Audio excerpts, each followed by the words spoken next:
केंद्र सरकारने नुकतेच मनरेगा योजनेचे नाव बदलून या योजनेत महत्त्वाचे बदल करत योजना खिळखिळी करण्याचा प्रयत्न केला आहे। या निर्णयाविरोधात चंद्रपुरात काँग्रेसने इंदिरा गांधी पुतळ्यापाशी लाक्षणिक उपोषण आंदोलन केले। या योजनेत झालेले बदल म्हणजे गरीब मजुरांचा हक्क डावलण्याचा प्रकार असल्याचा आरोप काँग्रेसने केला आहे। या योजनेत असलेले राष्ट्रपिता महात्मा गांधी यांचे नाव बदलून राष्ट्रपित्याचा अवमान झाला असून ग्रामीण भागासाठी वरदान असलेली ही योजना आता सामान्य गरीब मजुराच्या आवाक्याबाहेर गेली असल्याने काँग्रेसने हा निर्णय बदलण्याची मागणी केली आहे।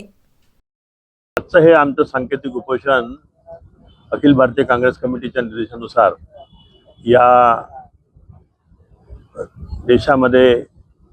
जो काँग्रेस सरकारने एनडीए सरकारने महाराष्ट्र रोजगार हमी योजना जो कायदा आणला होता, आता या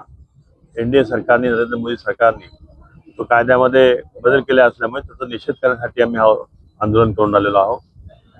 रोजगार हमी कायदा 2005 साली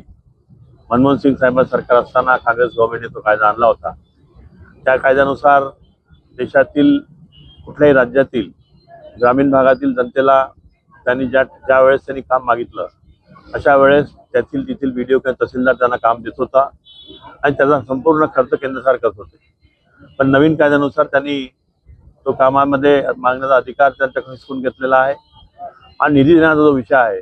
तो केंद्र सरकारचा 60% देणार आहे आणि राज्य सरकारने 40% निधी करायचा आहे। त्यामुळे कुठेतरी आमच्या ग्रामीण लोकांचा अधिकार सरकारने केंद्र सरकार हिरावून घेतला आणि त्या कायद्याला महात्मा गांधी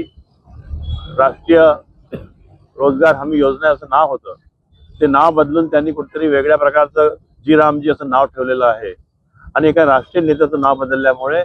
काँग्रेस सरकारने आणि काँग्रेसच्या आमच्या विरोधी पक्षनेते राहुल गांधी यांनी त्याला फार मोठा विरोध केला आहे आणि अखिल भारतीय काँग्रेस कमिटी निर्देशानुसार आज चंद्रपूर जिल्हा काँग्रेस कमिटीच्या वतीने इथं आम्ही सांकेतिक